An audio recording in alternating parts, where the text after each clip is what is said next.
Hello dear students, this is Dr. Amita Telang, Assistant Professor, Department of Computer Science, Gurukul Mahila Mahavidyalaya, Raipur.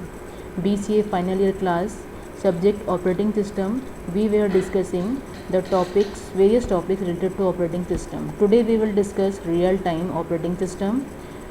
In real-time operating system, first we will see the introduction, then characteristics, applications, types of real-time systems and real-time embedded systems. Let us start from the introduction. Real-time operating system or RTOS is an operating system intended to serve real-time applications that process data as it comes in, mostly without buffer delay. The full form of RTOS is obviously real-time operating system. So, in a real-time operating system, processing time requirements are calculated in tenth of seconds increments of time. It is time-bound system that can be defined as fixed time constraint. In this type of system, processing must be done inside the specified constraint, otherwise the system will fail.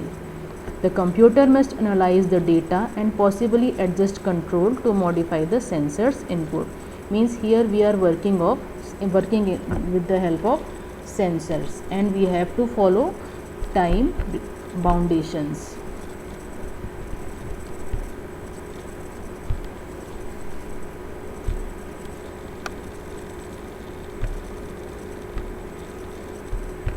So, in the previous operating systems which we already discussed, that are time sharing operating system, that are multi-programming operating system and batch operating system.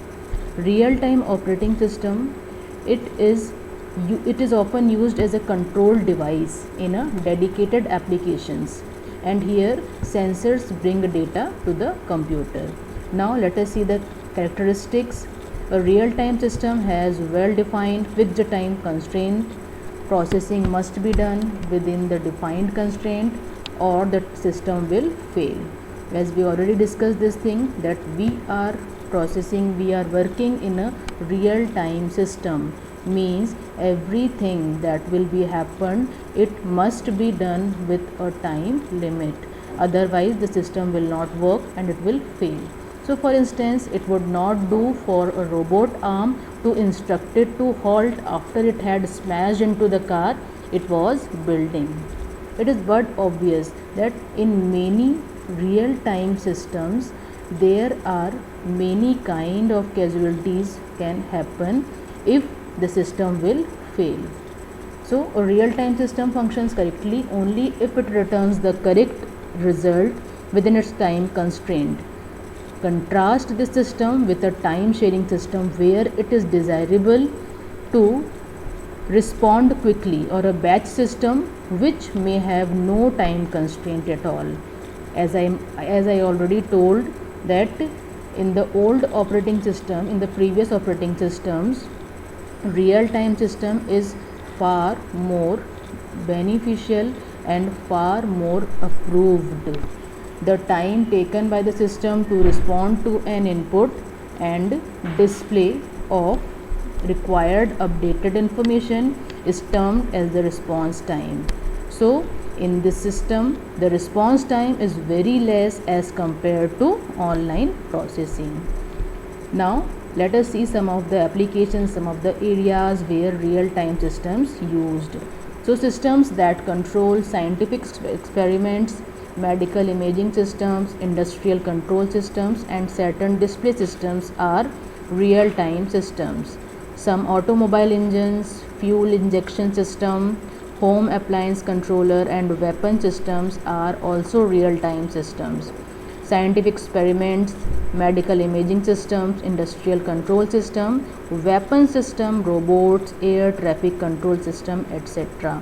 Means in the today's scenario, in the recent scenario, everywhere we are using real-time system. Not everywhere, but in some specific areas we can say that in some specific areas we are using real-time systems, and they configured with a highly sensitive configuration. Now let us see the types of real-time system. There are two types of real-time system. One is called hard real-time system and the other is called soft real-time system.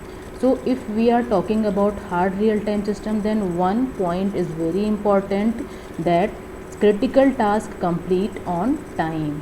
This goal requires that all delays in the system be bounded from the retrieval of the stored data to the time that it takes the operating system to finish any request made of it. And in a hard real-time system, secondary storage is limited or missing, and the data is stored in ROM. As we already know this thing, that ROM is much faster memory than RAM. So in a real time system, in a hard real time system, secondary storage is not used. Instead of that, ROM is used, because ROM is a very fast memory. In these systems, virtual memory is almost never found. Obviously, virtual memory is not found here because virtual memory slows down the system, and with the hard real time system we want to complete our task in critical time limit. And most advanced operating system features are absent too, since they tend to separate users from hardware. Second one is soft real time system.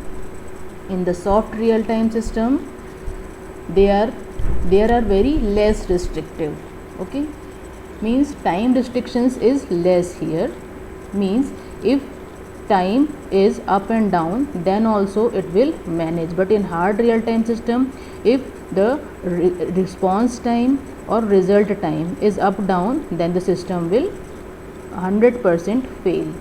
A critical real time task gets priority over other tasks and retains the priority until it's complete. Soft real time system is an achievable goal that can be mixed with other type of systems. It have more limited utility than hard real time systems and lack of deadline support.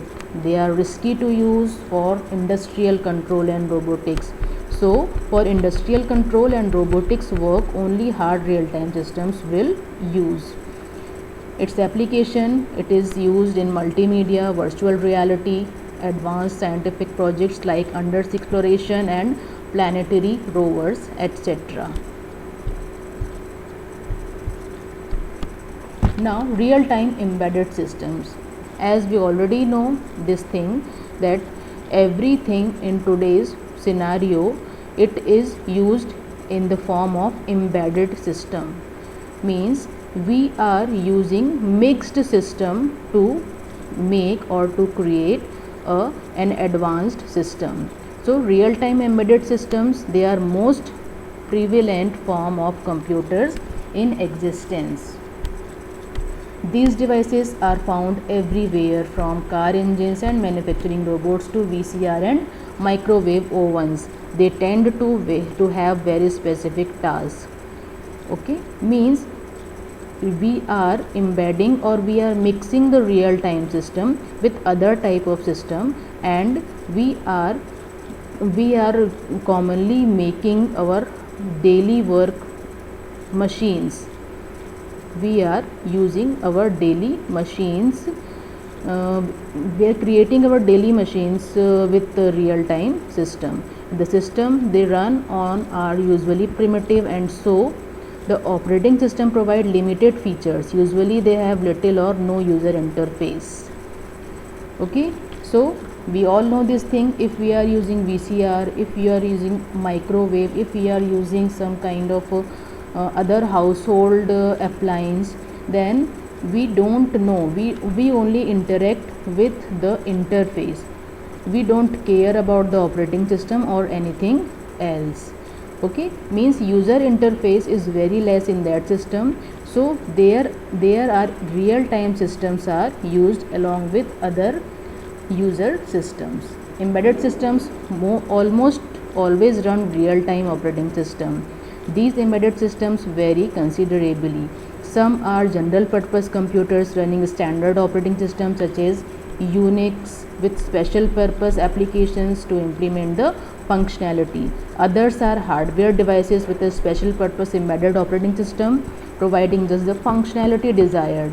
Yet others are hardware devices with application specific integrated circuit that perform their task without an operating system.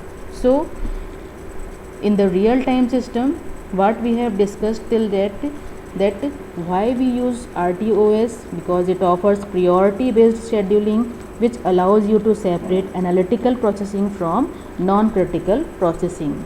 The real time OS provides API functions that allows cleaner and smaller application code. That is very important, that it is reducing application coding. RTOS offers modular task based development which allows modular task based testing also. It is event driven with no time wastage on processing time for the event which is not occur. And there are many types of components in real time systems. Some of the components we will discuss. They are the scheduler. This component of RTOS tells that in which order the task can be executed, which is generally based on the priority. Next is symmetric multiprocessing. It is number of multiple different tasks that can be handled by RTOS so that parallel processing can be done. One more component of real-time operating system is function library. It is an important element that acts as an interface that helps you to connect kernel and application code. Then memory management. It is needed to allocate memory to every program, which is an important element of RTOS. Fast dispatch latency. It is an interval between the termination of the task that can be identified by the OS. User defined data object and class. Okay, so RTOS system makes use of programming languages. As I already told that we are using embedded real time systems. Okay, embedded means real time operating systems are embedded with some programming languages like C, C++, which should be organized accordingly to their operation. So that's it for today. Thank you very much.